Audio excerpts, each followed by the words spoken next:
Welcome to This Explainer.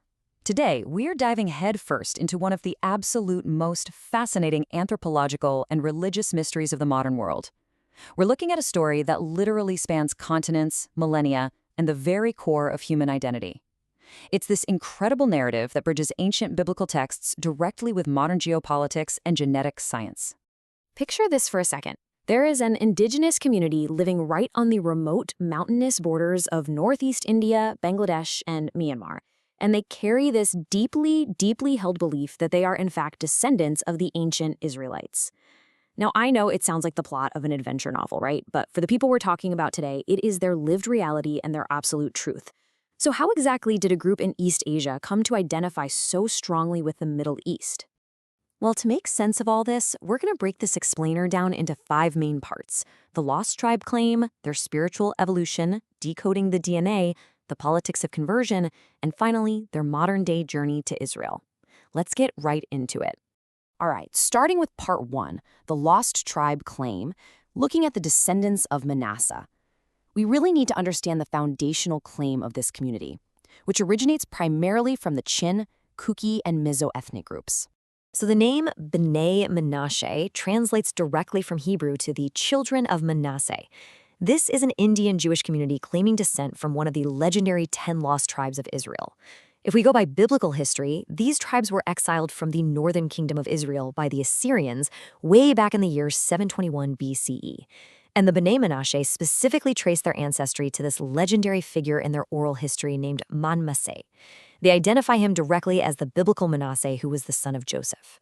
Now, you might think a community with such a massive, sweeping historical claim would be huge, but they're actually pretty small. Today, there's a total population of approximately 10,800 members globally. But honestly, as we'll see, their overall impact and the intense global attention they've garnered goes way, way beyond their numbers. Moving on to part 2, a spiritual evolution, tracing their path from animism to orthodoxy. And what is so striking here is the rapid cultural whiplash this community experienced. I mean, their journey was incredibly swift. Before the 19th century, these indigenous tribes were practicing animism, and their culture even included ritual headhunting. Then, you jump to around 1906, and Welsh missionaries arrive, which kicks off this massive wave of Christian revivalism. But the real curveball came in 1951. A local Pentecostal leader named Chala had a prophetic vision claiming his people were the descendants of the Israelites. That sparked a huge messianic movement. And by 1976, this whole evolution hit a critical milestone when the community actually began the formal Orthodox practice of Judaism. And to truly understand this shift, you have to look at pioneers like Daniel Longdim. This was a guy who braved some intense local opposition. He was actually forced to resign from his job and leave his village. But with the support of a local chief, he traveled all the way to Calcutta and Bombay. In 1976, he came back from Bombay and physically brought the tenets of Orthodox Judaism back to his people. We're talking a Sefer Torah scroll to fill in prayer boxes and the crucial halakhic literature that outlines Jewish law. That was the exact moment the community began aligning their daily practices with normative Jewish law. But why were they so quick to adopt this? Well, a lot of it comes down to their ancient folklore. The cultural parallels are just stunning. Take a look at the lyrics of their ancient harvest festival song, the Sikpuyichla, and compare them straight up to the events of the biblical Exodus. Both stories feature enemies chasing them across a divided Red Sea, being guided by a pillar of cloud and fire, and collecting quails for food.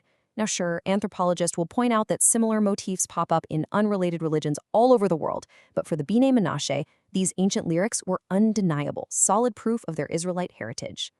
Okay, so the folklore lines up, but what does the biology say? Let's get into part 3, decoding the DNA, where science meets tradition. Back in the early 2000s, geneticists actually ran tests on the community, and the results were highly nuanced. When they tested the Y-DNA, which traces the male line, they didn't find any genetic evidence of Middle Eastern ancestry. Those markers were distinctly East and Southeast Asian. But then, a 2005 study tested the mTNA, the female line, and that actually did find some evidence of a Near Eastern origin. Some researchers think this could point to intermarriage during a really long, century-spanning migration across Asia. But here is the real takeaway when it comes to genetics. DNA isn't the only thing that defines ancestry, especially over millennia of migration. Human population geneticist Carl Skarecki made a great point about this. He noted that the absence of a complete genetic match doesn't definitively disprove their origins. I mean, after thousands of years of wandering and integrating with local populations, finding original genetic traces is like looking for a needle in a haystack. For the B'nai Menashe, their identity is built on their faith and their history, not just what a cheek swab says. Of course, a movement this significant doesn't happen without touching some sensitive political nerves. That brings us to part 4, politics of conversion, a real geopolitical tug-of-war. As a neutral observer looking at this, it's clear this religious awakening created friction in 2 different countries. Over in India, mass conversions sparked some serious national security fears. The Northeast region already had a history of separatist unrest, so local officials were worried that converting and claiming foreign citizenship might destabilize the area. Meanwhile, in Israel, the immigration of the B'nai Menashe caused its own domestic friction. Before the 2005 Gaza disengagement, many were settled in the West Bank and Gaza Strip. That led to fierce political debates, with some officials accusing others of cynically exploiting these new immigrants just to boost populations in disputed territories. And honestly, the religious recognition process was just as turbulent. A really pivotal moment happened in 2005 when Israel's Sephardi chief rabbi Shlomo Amar formally recognized the B'nai Menashe as a lost tribe. This was a huge deal because it paved the way for their immigration under the law of return, but it was highly controversial. Fast forward a decade to 2015, and investigative reports were fiercely debating this ruling, claiming that behind the scenes, the recognition of their halakhic Jewish ancestry was heavily disputed. Still, despite all the political and religious hurdles, the migration began. Let's look at part 5, Journey to Israel, and what's known as Operation Wings of Dawn. Today, the community is basically split right down the middle.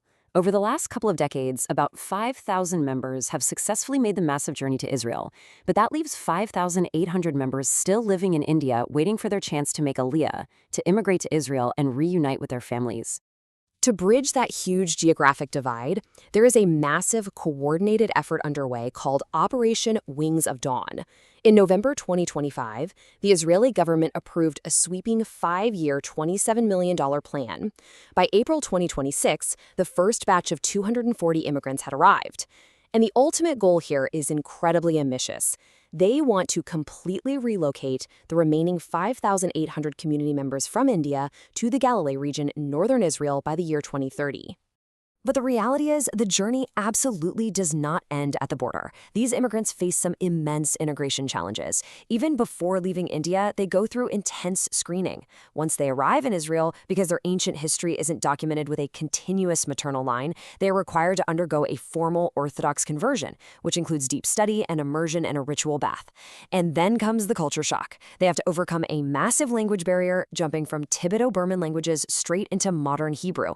Yet, despite all of this, the younger generations are deeply integrating, finding really vital roles in society through things like military combat service and healthcare. So, as we wrap up this explainer, the incredible journey of the B'nai Menashe leaves us with a pretty profound question to ponder. When you look at a community that completely transformed from 19th century animists to modern Israeli citizens, overcoming massive geographical, genetic, and political boundaries, you really have to ask yourself, is human identity strictly defined by the cold, hard code of our DNA? Is it locked into the geographic history of our ancestors? Or is it, ultimately, shaped by the power of our deeply held beliefs and the stories we actively choose to carry forward? Think about that for a bit. Thanks so much for joining me on this explainer, and keep exploring.